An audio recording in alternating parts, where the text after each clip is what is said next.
तो दोस्तों लगातार मैचेस हारने और खराब परफॉर्मेंस करने के कारण चेन्नई सुपर किंग भी एलिमिनेट लगभग हो चुकी है और अब इनका भी दोस्तों प्लेऑफ्स में क्वालिफाई करना बहुत ही मुश्किल है। तो इस वीडियो में अब हम लोग बात करेंगे Chennai super king versus Punjab Kings के बीच टाटा आईपीएल का जो 49वां मुकाबला खेला जाएगा इसके बारे में। और खास करके जानने वाले हैं इस वीडियो में कि कौन से 3 से 4 गिने चुने खिलाड़ी हैं चेन्नई की तरफ से जो कि इस मुकाबले में अच्छा परफॉर्मेंस करने वाले हैं, और क्या हमें अपनी टीम्स में पंजाब की तरफ से ज्यादा खिलाड़ी को रखना चाहिए या फिर नहीं रखना चाहिए। तो गौर करिएगा, ये दोस्तों जो मुकाबला है ये खेला जाएगा 30 अप्रैल को शाम में 7:30 बजे से। और ग्राउंड की बात करें तो ये वही ग्राउंड है जहां पर पिछला मुकाबला चेन्नई हारी है, और ये ग्राउंड है दोस्तों एमए चिदम्बरम स्टेडियम चेन्नई, जो कि सीएसके का होम ग्राउंड है। तो डायरेक्ट बात कर लेते हैं इस ग्राउंड की पिच रिपोर्ट के ऊपर। तो दोस्तों अभी तक देखा जाए तो इस ग्राउंड पर टोटल 145 मुकाबले हो चुके हैं, जिसमें से पहले बैटिंग करने वाली टीम 74 बार जीती है और टारगेट को चेस करने वाली टीम 69 बार, और 2 मुकाबला यहां पर टाई हुआ है। तो यहां पर फिलहाल अभी इस सीजन ये देखने को मिल रहा है कि जो भी टीम टॉस जीत रही है टारगेट को चेस करना ही चाह रही है और बाद में मैचेस भी जीत रही है। एवरेज स्कोर यहां पर 159 का है, हाईएस्ट स्कोर यहां पर चेन्नई का है 246 रन का, और लोएस्ट स्कोर यहां पर बेंगलोर का है 70 रन का। और स्कोरिंग पैटर्न की बात करें तो 150 के नीचे यहाँ पर दोस्तों 55 बार स्कोर बना है, 150 और 170 के बीच में 43 बार, 170 और 190 के बीच में 24 बार, और 190 के ऊपर 23 बार स्कोर जा चुका है। तो हालांकि दोस्तों ये चेन्नई का होम ग्राउंड है, लेकिन इस साल यहाँ पर काफी सारे रिकॉर्ड टूटे हैं, क्योंकि चेन्नई अपने होम ग्राउंड पर कभी हारती नहीं थी, लेकिन इस साल बहुत सारा मैचेस हारी है। और अभी अगर बाउंड्री लेंथ अगर आप लोग देखिएगा तो पिछले मैच के हिसाब से जो स्ट्रेट की बाउंड्री है वो 74 मीटर है, लॉन्ग ऑफ 73 मीटर है, लॉन्ग ऑन 67 मीटर है, और पीछे की बाउंड्री भी दोस्तों बड़ी है। तो ग्राउंड यहाँ पर आपको ठीक ठाक बड़ा देखने को मिलेगा। और पिछले मैच में दोस्तों जो पिच यूज हुई थी यहाँ पर स्पिनर्स के लिए काफी मदद थी, और हालांकि दोस्तों यहाँ पर शुरू से ही स्पिनर्स को मदद मिलते हुए आ रही है। तो इस मैच के ऊपर अगर आपको एक्यूरेट पिच रिपोर्ट चाहिए और बिल्कुल फ्री में फाइनल टीम्स, तो आप सभी लोग हमारे टेलीग्राम चैनल पर जुड़ जाइए। डिस्क्रिप्शन में मैंने लिंक दे दिया है, फटाफट से जाइए लिंक पर क्लिक करिए और जुड़ जाइए, क्योंकि यहाँ पर आप सभी को सारा इन्फॉर्मेशन बिल्कुल फ्री में दिया जाएगा।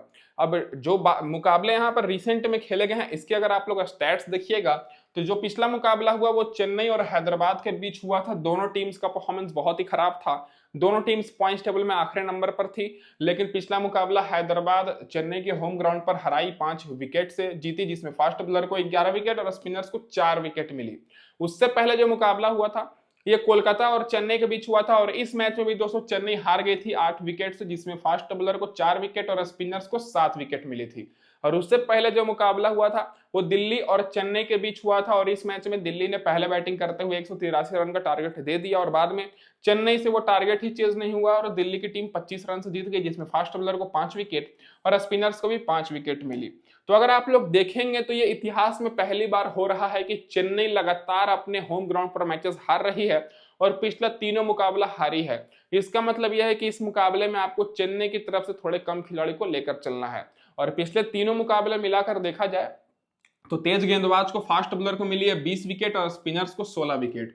तो यहाँ पर थोड़ा सा स्पिनर्स को ज्यादा मदद मिलती है। तो कौन से स्पिनर्स को आपको रखना है वो भी हम लोग आगे जानने वाले हैं, जिसमें से फर्स्ट इनिंग में फास्ट बॉलर को 15 विकेट और सेकंड इनिंग में स्पिनर्स को मिली है 9 विकेट, और सेकंड इनिंग में फास्ट बॉलर को 5 विकेट और स्पिनर्स को 7 विकेट। तो अगर आप लोग देखिएगा तो फर्स्ट इनिंग हो या सेकंड इनिंग स्पिनर्स पर थोड़ा ज्यादा फोकस करना है, और खास करके फर्स्ट इनिंग में आपको फास्ट गेंदबाज पर ज्यादा फोकस करना है। तो अब आगे बढ़ने से पहले मैं अपने भाइयों को ये बोल दूं कि इस वीडियो में आप लोग के लिए एक ऐसा ऑफर लेकर आया हूं जिसमें आप सभी का हारने का कोई चांस नहीं है और जीतने का चांस 20 गुना ज्यादा है। और आप लोग एक नहीं दो नहीं पूरे के पूरे 20 मेगा कॉन्टेस्ट में भी ज्वाइन करते हैं तो आपकी पूरी एंट्री फी वापस हो जाएगी। तो बस जानने के लिए वीडियो देखते रहिए। रिसेंट फॉर्म देखिएगा तो पिछले 5 में से मात्र 1 मुकाबला चेन्नई जीती है, और वो भी दोस्तों अपने होम ग्राउंड पर नहीं जीती है। और वहीं बात कर लेते हैं पंजाब, तो इनका पिछला मुकाबला नो रिजल्ट रहा था बारिश के कारण, और उससे पहले 2 मैचेस जीत चुके हैं। और दोनों टीम्स के बीच पिछले 5 सालों में 10 मुकाबले हुए हैं, जिसमें से चेन्नई 4 बार बाजी मारी है और पंजाब दोस्तों 6 बार। तो हेड टू हेड में भी पंजाब का पकड़ा भारी है, और पंजाब फिलहाल अच्छे फॉर्म में भी लग रही है। और दोनों टीम्स के बीच एक मुकाबला हो चुका है, और उस मुकाबले में भी दोस्तों कांटे की टक्कर हुई थी। तो अब डायरेक्ट बात कर लेते हैं यहाँ पर चेन्नई की क्या रहेगी इस मुकाबले में प्लेइंग 11। तो दोस्तों चेन्नई की तरफ से आपको ओपनिंग करते हुए यहाँ पर शेख राशिद दिख जाएंगे, आयुष मात्रे के साथ, और दोनों के दोनों दोस्त बिल्कुल नए खिलाड़ी हैं। इसी साल दोनों को मौका मिला है, क्योंकि चेन्नई को पता लग चुका है कि अब ये क्वालिफाई नहीं करने पाएंगे, तो नए खिलाड़ियों को मौका दिया जा रहा है ताकि अगले साल की तैयारी किया जा सके। बाकी तीसरे नंबर पर पिछले मैच में सैम करन आए थे, फिर रविंद्र जडेजा, डिवाल्ड ब्रेविस, फिर शिवम दुबे, फिर दीपक हुडा 7वें नंबर पर, और 8वें नंबर पर कप्तान MS धोनी, फिर नूर अहमद, खलील अहमद पथराना, और पिछले मैच में अंशुल कंबोज को भी मौका मिला था। तो प्लेइंग 11 मेरे हिसाब से सेम रहने वाली है, क्योंकि बार बार प्लेइंग 11 चेंज करना मुझे लगता है कि होगी, और हो भी सकती है, क्योंकि लगातार मैचेस हार भी रही है। पावर प्ले में खलील अहमद, अंशुल कंबोज बॉलिंग कराएंगे, और आखिरी ओवर में पथराना और खलील अहमद। तो ये तो हो गई दोस्तों यहाँ पर चेन्नई की प्लेइंग 11। अब आगे बढ़ने से पहले अपने भाइयों को ये बोल दूं कि आपको पता है कि मैं पूरे सीजन अभी तक टाइम पर वीडियो अपलोड करते आया हूं, तो इसी तरह अगर आपको आईपीएल के बाद भी, टाटा आईपीएल के बाद भी मैचेस की वीडियो चाहिए तो सब्सक्राइब करके रखिएगा, और नोटिफिकेशन बेल को ऑन करके वीडियो को लाइक कर दीजिए। मेरे लिए बस इतना ही काफी है। और चलिए अब जान लेते हैं दोस्तों कि कैसे आप सभी लोगों को मिल जाएगी पूरी की पूरी 20 मेगा कॉन्टेस्ट ज्वाइन करने के बाद भी पूरी आप सभी लोगों की एंट्री फी कैसे वापस हो जाएगी। तो दोस्तों जो 30 अप्रैल को मैच खेला जाएगा चेन्नई वर्सेस पंजाब के बीच, इस मैच से पहले आपको क्या करना है कि डिस्क्रिप्शन में दिए हुए लिंक से माई इलेवन सर्कल ऐप को फटाफट से डाउनलोड कर लीजिए, और उसके बाद रजिस्टर कर लीजिए। और एक दो टीम नहीं बनानी है दोस्तों, आप सभी लोगों की पूरी 20 मेगा ग्रैंड लीग की टीम बनानी है, क्योंकि माई इलेवन सर्कल ऐप दे रहा है आपको 100% कैशबैक। मतलब अगर आप लोग एक ग्रैंड लीग की टीम बनाकर भी कॉन्टेस्ट ज्वाइन करते हैं तो आपकी एंट्री फी वापस हो जाएगी, और 20 ग्रैंड लीग की टीम बनाकर भी ज्वाइन करेंगे तो आपकी एंट्री फी वापस हो जाएगी। तो क्यों ना दोस्तों 20 टीम बनाकर ही ज्वाइन किया जाए, तो यहाँ पर आपकी पूरी 100% एंट्री फी वापस हो जाएगी। मतलब कोई लॉस नहीं होगा, विनिंग का विनिंग ही होगा, और आपको मिलेगा दोस्तों यहाँ पर ग्रैंड लीग में टॉप प्राइज जीतने का मौका 3 करोड़ रुपए, और साथ ही में महिंद्रा थार। और ये जो ऑफर है केवल दोस्तों चेन्नई और पंजाब मैच के लिए ही वैलिड है, और केवल मेरे सब्सक्राइबर्स के लिए है। और जो स्पेशल चीज ये है कि मेरे लिंक से ही एक्टिवेट हुआ था, जो मैंने डिस्क्रिप्शन में दी है लिंक, उसे से डाउनलोड करिएगा, और उससे डाउनलोड करिएगा तो कूपन कोड को जरूर यूज करिएगा डिपॉजिट करते समय, ताकि आपको 20% का एक्स्ट्रा कैश मिले आपके अपने डिपॉजिट पर, साथ ही में 1500 रुपए का वेलकम बोनस।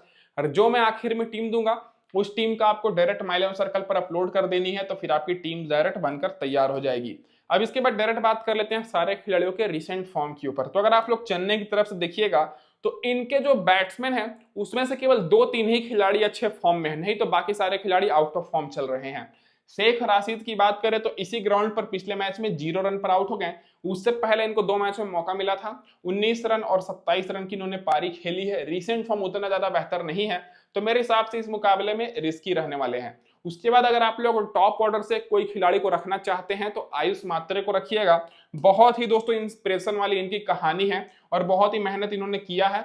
वैभव सूर्यवंशी मतलब देखा जाए तो उसी टाइप से ये खिलाड़ी हैं, और पिछले मैच में सूर्यवंशी क्या ही शानदार परफॉर्मेंस किए थे राजस्थान की तरफ से। तो इनका भी रिसेंट फॉर्म बहुत ही बेहतर है। पिछले मैच में 30 रन और उससे पहले 32 रन की पारी खेले। रिसेंट में 50 रन 1 विकेट और 148 रन की भी पारी खेल चुके हैं डोमेस्टिक मैचेस में। तो आयुष मात्रे इस मुकाबले में इंपॉर्टेंट रहने वाले हैं, क्योंकि इस ग्राउंड पर पिछले मैच में अच्छी खासी बैटिंग कर रहे थे। शेख राशिद की बात करें तो रख सकते हैं, लेकिन केवल ग्रैंड लीग की टीम में। और जो यहाँ पर हमारे ट्रम्प ऑप्शन रहेंगे वो सैम करन रहने वाले हैं, क्योंकि सैम करन को पिछले मैच में फर्स्ट डाउन बैटिंग करने के लिए भेजा गया था, और ये 4 ओवर बॉलिंग भी कराएंगे। तो अगर दोस्तों 1 विकेट इनको मिल जाती है और 30-40 रन बना देते हैं तो कैप्टन के लिए सबसे बेहतर कैंडिडेट रहेंगे। तो ग्रैंड लीग में आपको इनके ऊपर रिस्क लेना है, तो ग्रैंड लीग में सैम करन के ऊपर आप लोग रिस्क ले सकते हैं। पिछले मैच में तो मात्र 9 रन की ही पारी खेले, विकेट नहीं मिला। रिसेंट फॉर्म भी गड़बड़ है, लेकिन टाटा आईपीएल से पहले 62 run 1 wicket 34 run 24 run 28 run की इन्होंने पारी खेली है। तो अभी आउट ऑफ फॉर्म चल रहे हैं, लेकिन कभी भी फॉर्म में आ सकते हैं, क्योंकि आपको ऐसे खिलाड़ियों पर ही फोकस करना है। क्योंकि पिछले मैच में वैभव सूर्यवंशी को लग नहीं रहा था कि परफॉर्मेंस करेंगे, उनको बहुत ही कम लोगों ने लिया था, लेकिन क्या ही शानदार शतक लगाए। उसी तरह सैम करन इस मैच में परफॉर्मेंस कर सकते हैं, और ऐसा भी नहीं है कि सैम करन का बैटिंग ऑर्डर नीचे है, फर्स्ट डाउन ही रहने वाला है जिस तरह से चेन्नई का परफॉर्मेंस है। उसके बाद दोस्तों बात कर लेते हैं तो जो नीचे के 3 खिलाड़ी हैं, जैसे यहाँ पर रविंद्र जडेजा हो गए, जो कि सेफ ऑप्शन रहेंगे। लगातार इनको विकेट मिल रही है। पिछले मैच में 21 रन 1 विकेट, फिर 53 रन 1 विकेट, 7 रन 2 विकेट की पारी खेले हैं। डिवॉल्ड ब्रेविस का भी रिसेंट फॉर्म सबसे ज्यादा बेहतर है, और पिछले मैच में दोस्तों इन्होंने 42 रन की पारी खेली है, और इनको अभी कुछ ही दिन पहले दोस्तों लाया गया है। और उसके बाद शिवम दुबे का भी रिकॉर्ड बेहतर है। तो नीचे से अगर आप लोग देखिएगा, रविंद्र जडेजा, डिवॉल्ड ब्रेविस और शिवम दुबे, ये जो 3 खिलाड़ी हैं, यही तीनों खिलाड़ी अगर आप लोग देखिएगा तो भरोसेमंद रहने वाले हैं। नहीं तो जो टॉप के 3 खिलाड़ी हैं ये थोड़े से रिस्की तो हैं, लेकिन इनमें से भी आप लोग सैम करन के ऊपर रिस्क ले सकते हैं, आयुष मात्रे थोड़े सेफ रहेंगे। लेकिन रविंद्र जडेजा, डिवॉल्ड ब्रेविस और शिवम दुबे, ये तीनों खिलाड़ी कंफर्म है कि इस मुकाबले में चलने वाले हैं। और अब डायरेक्ट बात कर लेते हैं दोस्तों नीचे से, तो दीपक हुडा इस मैच में भी रिस्की रहेंगे। भले ही पिछले मैच में 12 रन की इन्होंने पारी खेली हो, लेकिन रिसेंट फॉर्म बहुत ही गड़बड़ है, तो दीपक हुडा रिस्की रहेंगे, तो आपको अपनी टीम में नहीं रखना है। MS धोनी की बात करें तो ये तो दोस्तों सबसे बड़े रिस्क की खिलाड़ी रहने वाले हैं, क्योंकि बैटिंग ऑर्डर बहुत नीचे है और चांसेस मिला भी है काफी सारे मैचेस में। इस साल मुझे लगता है कि इनको सबसे ज्यादा मौका मिला है, लेकिन परफॉर्मेंस 0 के बराबर है। केवल कुछ मैचेस में इन्होंने परफॉर्मेंस किया है और वो भी दोस्तों बहुत ही स्लो खेले हैं। हालांकि दोस्तों ये बहुत बेहतर खिलाड़ी है, ये तो आप लोगों को पता है, मुझे भी पता है, पूरी दुनिया को पता है, लेकिन अभी उतने अच्छे परफॉर्मेंस नहीं कर पा रहे हैं। बाकी नूर अहमद का रिकॉर्ड सबसे ज्यादा बेहतर है। शुरू में अगर आप लोग देखिएगा तो 4 विकेट, 3 विकेट और 2 विकेट जो इनको मिला था इसी ग्राउंड पर मिला था। बीच में परफॉर्मेंस थोड़ा सा डाउन हुआ था, लेकिन पिछले मैच में इनको 2 विकेट मिली है। तो गेंदबाजी से आपको नूर अहमद पर ज्यादा फोकस करना है और इनके साथ खलील अहमद पर।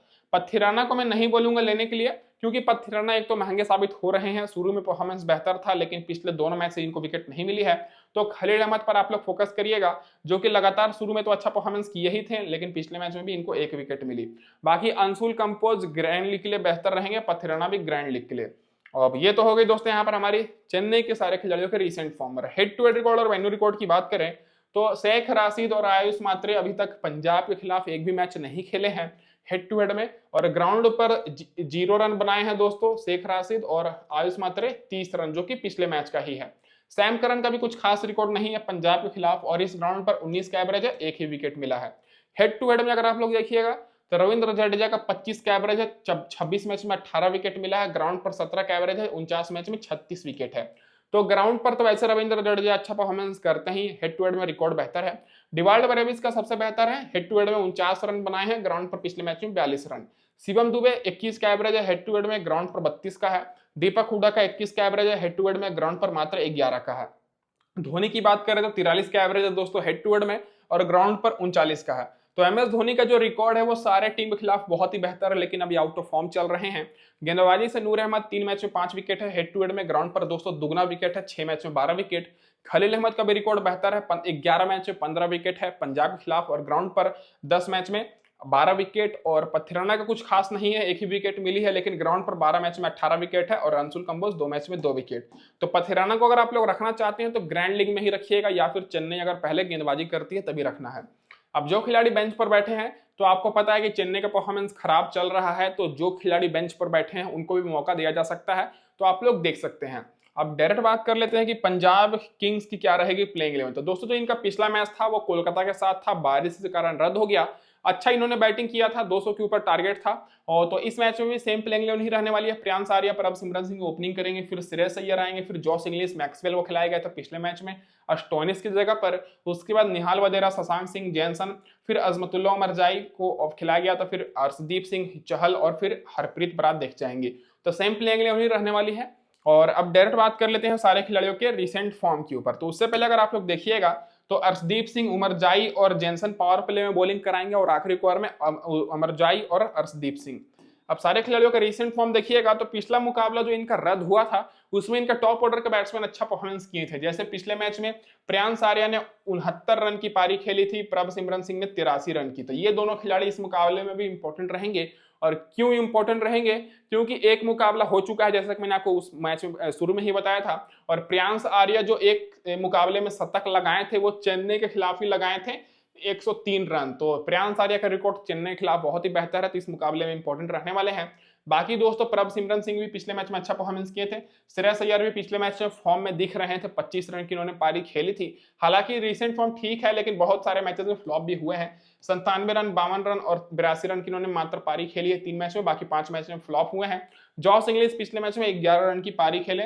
तो अगर आप लोग देखिएगा तो पंजाब किंग्स की तरफ से आपको टॉप ऑर्डर पर ही ज्यादा फोकस करना है, क्योंकि मैक्सिमम रन इनके टॉप ऑर्डर ही बना रहे हैं। तो टॉप के जो 3 खिलाड़ी हैं, प्रियांश आर्या, प्रभसिमरन सिंह और श्रेयस अय्यर, यही तीनों खिलाड़ी को आपको अपनी टीम में रखना है। और अगर आप लोग इन तीनों में से ड्रॉप कर रहे हैं खिलाड़ी को, तब दोस्तों आपको लो ऑर्डर से खिलाड़ियों के ऊपर फोकस करना है। जैसे अगर आप लोग इन तीनों में से किसी एक को ड्रॉप कर रहे हैं, तब आप लोग यहाँ पर मैक्सवेल को रख सकते हैं या फिर जॉस इंग्लिश को। ये दोनों खिलाड़ी ग्रैंड लीग के लिए ही इंपॉर्टेंट रहेंगे, या फिर पंजाब किंग्स की टीम पहले बैटिंग करती है तो।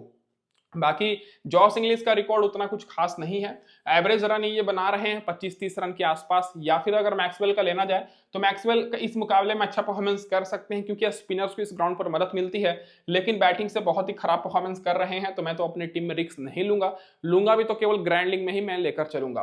बाकी निहाल वगैरह रिस्की ऑप्शन रहेंगे, शशांक सिंह भी रिस्की रहेंगे, क्योंकि पिछले मैच में इन दोनों को बैटिंग ही नहीं मिला। और अगर आप लोग निहाल वगैरह और शशांक सिंह को ले रहे हैं, तब आपको केवल वही टीम में रखना है, उसी टीम में रखना है जो टीम में आप लोग टॉप ऑर्डर के 4-5 खिलाड़ी को नहीं लिए हैं, क्योंकि इन दोनों का बैटिंग आने का मतलब यह है कि पंजाब की टीम फ्लॉप हो चुकी है, इनका टॉप ऑर्डर फ्लॉप हो चुका है। अगर टॉप ऑर्डर फ्लॉप होता है तभी इन दोनों का बैटिंग आएगा, निहाल वगैरह शशांक सिंह। अगर टॉप ऑर्डर अच्छा परफॉर्मेंस करेगा तो पिछले मैच की तरह इनका बैटिंग आएगा ही नहीं, तो इसलिए दोस्तों ये थोड़े रिस्की ही रहेंगे। बाकी जेनसन भी इस मुकाबले में रिस्की रहेंगे, लेकिन आप लोग अपनी टीम में रख सकते हैं, क्योंकि 3 विकेट 2 विकेट ले चुके हैं। गेंदबाजी से बात करें तो दोस्तों यहाँ पर आपको 2 गेंदबाजों पर सबसे ज्यादा फोकस करना है, एक दोस्तों अर्शदीप सिंह के ऊपर और दूसरे चहल के ऊपर। चहल को मैं लेने के लिए इसलिए बोल रहा हूं क्योंकि स्पिनर्स को इस ग्राउंड पर मदद मिलती है, तो सबसे इंपॉर्टेंट रहेंगे, और लगातार ये विकेट लेते आए हैं और चहल को भी विकेट लगातार मिलती आई है। बाकी हरप्रीत बरार को भी विकेट मिली है, लेकिन ग्रैंड लीग में ज्यादा इंपॉर्टेंट रहेंगे। उमर जाई रिस्की रहेंगे, मार्को जेनसन को आप लोग रख सकते हैं क्योंकि 4 ओवर अपना पूरा बॉलिंग कराते हैं। अब डायरेक्ट बात कर लेते हैं दोस्तों यहाँ पर जो खिलाड़ी बेंच पर बैठे हैं, सॉरी दोस्तों यहाँ पर हेड टू हेड रिकॉर्ड और वेन्यू रिकॉर्ड के ऊपर। तो प्रियांश आर्या एक मैच खेले हैं चेन्नई के खिलाफ, 103 रन बनाए हैं, बाकी ग्राउंड पर नहीं खेले हैं। प्रभसिमरन सिंह का 21 का एवरेज है, हेड टू हेड में ग्राउंड पर 27 का है। श्रेयस अय्यर का 25 का एवरेज है, 500 रन बनाए हैं, ग्राउंड पर 30 का है। बाकी मैक्सवेल की बात करें तो 25 का एवरेज है, 8 विकेट मिला है, ग्राउंड पर 44 का एवरेज है। तो इस ग्राउंड पर मैक्सवेल बढ़िया खेलते हैं, तो आप लोग अपनी टीम में रख सकते हैं दोस्तों। बाकी निहाल वगैरह का 36 का एवरेज है, हेड टू हेड में ग्राउंड पर 43 का है। शशांक सिंह का 59 का एवरेज है, ग्राउंड पर 25 का है। और अगर आप लोग ऑलराउंडर सेक्शन से देखिएगा तो मार्को जेनसन एक ही विकेट मिला है, वो भी 4 मैच में, और ग्राउंड पर भी मैचेस ज्यादा है, विकेट कम है। अमरजाई की बात करें तो 11 का एवरेज है, और इस ग्राउंड पर भी खेले थे, वो 11 रन ही बनाए थे। और अगर आप लोग गेंदबाजी से देखिएगा तो अर्शदीप सिंह 8 मैच में 9 विकेट, चहल 19 में 19 विकेट, और बाकी हरप्रीत बरार का रिकॉर्ड बहुत ही खराब है, 5 मैच में मात्र 2 ही विकेट मिली है चेन्नई के खिलाफ। और ग्राउंड पर देखा जाए तो सबसे जो बेहतर रिकॉर्ड लग रहा है वो दोस्तों चहल का ही है, तो इन पर ज्यादा फोकस करना है। बाकी रिसेंट फॉर्म अर्शदीप सिंह का बेहतर है, तो उनको आप लोग रखिएगा। जो खिलाड़ी बेंच पर बैठे हैं इनमें से चांसेस नहीं लग रहा है। तो डायरेक्ट बात कर लेते हैं यहाँ पर टीम कॉम्बिनेशन के ऊपर। तो उससे पहले मैं अपनी भाइयों को ये बोल दूं कि जो लोग भी चैनल पर पहली बार हैं सब्सक्राइब फटाफट से कर दीजिए, और वीडियो को लाइक नहीं किए हैं लाइक कर दीजिए, जिससे मुझे मोटिवेशन मिलती रहे। और चलिए बात कर लेते हैं पहली टीम के ऊपर। तो पहली टीम में जो मेरा कैप्टन रहेंगे वो मैं जडेजा को लेकर चल रहा हूँ। जडेजा को मैं कैप्टन बस इसी कारण कर रहा हूं क्योंकि सेकंड डाउन बैटिंग करने आ जा रहे हैं और 4 ओवर ये बॉलिंग भी करा रहे हैं, इस ग्राउंड पर स्पिनर्स को मदद मिलती है, तो सबसे सेफ ऑप्शन यही रहेंगे। बाकी मैं यहाँ पर प्रियांश आर्या को वाइस कैप्टन किया है। प्रियांश आर्या की जगह पर आप लोग वाइस कैप्टन श्रेयस अय्यर को भी कर सकते हैं, लेकिन प्रियांश आर्या एक मैच में शतक लगाए हैं, बस इसी कारण इनको मैंने वाइस कैप्टन किया है। बाकी मैं प्रभसिमरन सिंह को रख रहा हूँ, आयुष मात्रे, फिर यहाँ पर शिवम दुबे, उसके बाद श्रेयस अय्यर, और इधर से जेनसन, फिर चहल, अर्शदीप सिंह, फिर खलील अहमद और नूर अहमद। तो मैंने पूरी बैलेंस टीम ही बनाई है। पंजाब की तरफ से मैंने 6 खिलाड़ी को रखा है और चेन्नई की तरफ से यहाँ पर 5 खिलाड़ी। तो ये हो गई हमारे यहाँ पर पहली टीम, पूरी की पूरी सेफ टीम और बैलेंस टीम। अब दूसरी टीम की बात कर लेते हैं, हमारी ग्रैंड लीग की टीम है। तो ग्रैंड लीग में मैंने श्रेयस अय्यर को कैप्टन किया है, वाइस कैप्टन मैंने यहाँ पर शिवम दुबे को किया है। बाकी मैं डिवल्ड ब्रेविस को रख रहा हूँ, आयुष मात्रे को, या प्रियांश आर्या को, प्रभसिमरन सिंह को। बाकी मेरे 2 ऑलराउंडर वही रहेंगे, जडेजा और मार्को जेनसन। बाकी मैंने खलील अहमद, नूर अहमद और अर्शदीप सिंह को रखा है। तो इस टीम में और इस टीम में ज्यादा डिफरेंस नहीं है, केवल एक खिलाड़ी का डिफरेंस है कि मैंने यहाँ पर चहल को रखा है और यहाँ पर मैं चहल की जगह पर डिवाल्ड ब्रेविस को ले लिया हूँ। बाकी कैप्टन वाइस कैप्टन हमारे अलग रहेंगे, श्रेयस अय्यर और शिवम दुबे यहाँ पर रहने वाले हैं। तो ये हो गई हमारे यहाँ पर दोनों टीम्स कंप्लीट। और अगर फाइनल टीम आप लोग पाना चाहते हैं टॉस के बाद, तो आप लोग टेलीग्राम पर जुड़ जाइएगा, लिंक मैंने डिस्क्रिप्शन में दिया है। और जो लोग भी अभी तक माई इलेवन सर्कल ऐप डाउनलोड नहीं किया है, फटाफट से दोस्तों डाउनलोड कर लीजिए, लिंक मैंने डिस्क्रिप्शन में दिया है। और 20 नया कॉन्टेस्ट ज्वाइन करिए, आपकी पूरी एंट्री फी वापस हो जाएगी। तो हारने का चांसेस नहीं है और जीतने का चांस 20 गुना ज्यादा है। तो इस वीडियो में दोस्तों बस इतना ही। वीडियो देखने के लिए आप सभी का बहुत बहुत धन्यवाद दोस्तों।